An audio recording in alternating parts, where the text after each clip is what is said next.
박진홍 씨는 12일 스타뉴스와의 인터뷰에서 박수홍과의 갈등은 지난해 1월부터 시작됐다고 밝혔다. 박 씨는 지난해 1월 설날부터가 본격 시작이었다며 송이가 여자친구를 집에 데려온다고 했는데 이런저런 사정으로 가족들과 만나지 못했다. 전하 어머니는 여자친구의 존재를 알고 있었다. 그 만남이 불발된 후 지난해 4월 보험을 갖고 송이가 제게 문제 제기를 했다고 말했다. 이어 박수홍이 나 죽으면 탈 수 있는 종신보험을 들어놨네라고 하더라.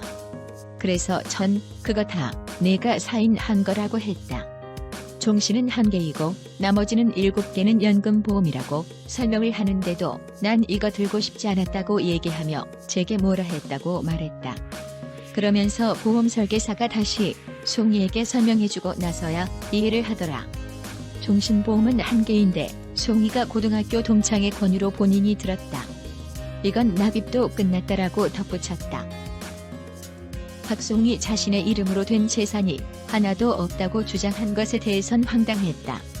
본인 명의 아파트 3채가 있고 마곡동에도 상가가 있었다며 상가 8개는 송이와 제가 반반씩 투자해 설립한 라엘 법인 명의이고 나오는 임대료는 대부분 송이의 카드값으로 나가고 있다. 등기부와 카드 사용 내역만 확인해도 바로 알 수 있다라고 주장했다. 박수홍이 1년에 2억 원 밖에 받지 못했다고 주장한 것에 대해선 세무사 P씨가 박수홍의 1년 소득을 대략 2억 원에서 3억 원으로 잡으라고 했다. 소득세 절감과 세무조사를 피하기 위함이다. 나중에 합법적 절세 방법인 법인카드와 퇴직금으로 가져가면 된다고. 그리고 우회적인 지급 부분도 있었다. 마곡동 상가의 임대료가 송이의 카드값으로 사용되고 있었던 것처럼 말이다라고 했다. 박 씨는 박수홍과 지난해 6월부터 만나지 않았다고 한다.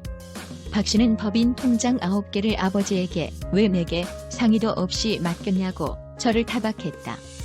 전화통화로 채널A 북문으로 들었쇼. 녹화가 끝나고 밤 9시 20분께 전화가 왔다. 형 할 말 있으면 한번 해보세요. 끊을게요 이러면서 전화를 끊었다. 비참했다라고 주장했다. 이어 2020년 6월 24일 이후 송이를 안 봤다. 송이 수행 매니저가 제게 얘기를 전달하더라. 송이가 매니저에게 제게 연락도 하지 말고 만나지도 말라고 했다고. 어머니에게 바로 말했다. 이제는 난 못 견디겠다고.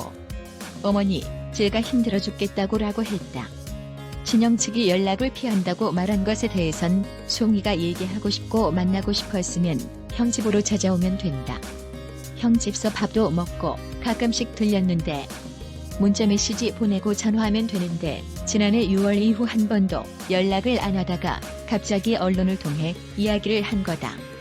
본인이 형 대표를 자르고서는 안 나타난다고 하는 건 무슨 경우인지라고 했다.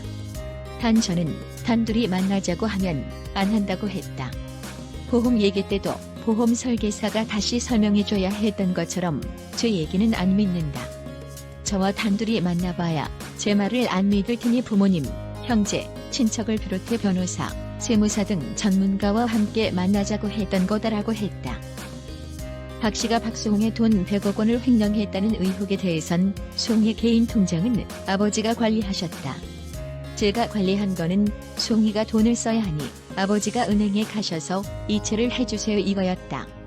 현재 박수홍이 법인 이체에 필요한 공인인증서, OTP 등 다 갖고 있다라고 말했다. 이어 형인 제가 횡령을 했다는데 송이 본인이 메디아붐, 라엘 그리고 지금까지의 잉여금 목돈 통장 다 가지고 있다. 마곡동 상가 8채 관리법인인 라엘 지점의 부동산 월세 통장 관련 USB 같은 거 다 본인이 가지고 이체했다. 저는 한 번도 마곡동 상가 월세 임대료를 가지고 온 적이 없다라고 주장했다. 박수홍의 부모도 형제 간 갈등을 이미 알고 있었다고. 박 씨는 부모님도 다 알고 계셨던 부분이다. 이번 일에 대해 아버지는 망치까지 들고 송이 집 가서 문 두들기고 하셨다. 송이가 부모님과 형제들을 피하고 있다. 여자친구 부부는 상암동 아파트 주민들도 다 아는 내용이다라고 말했다.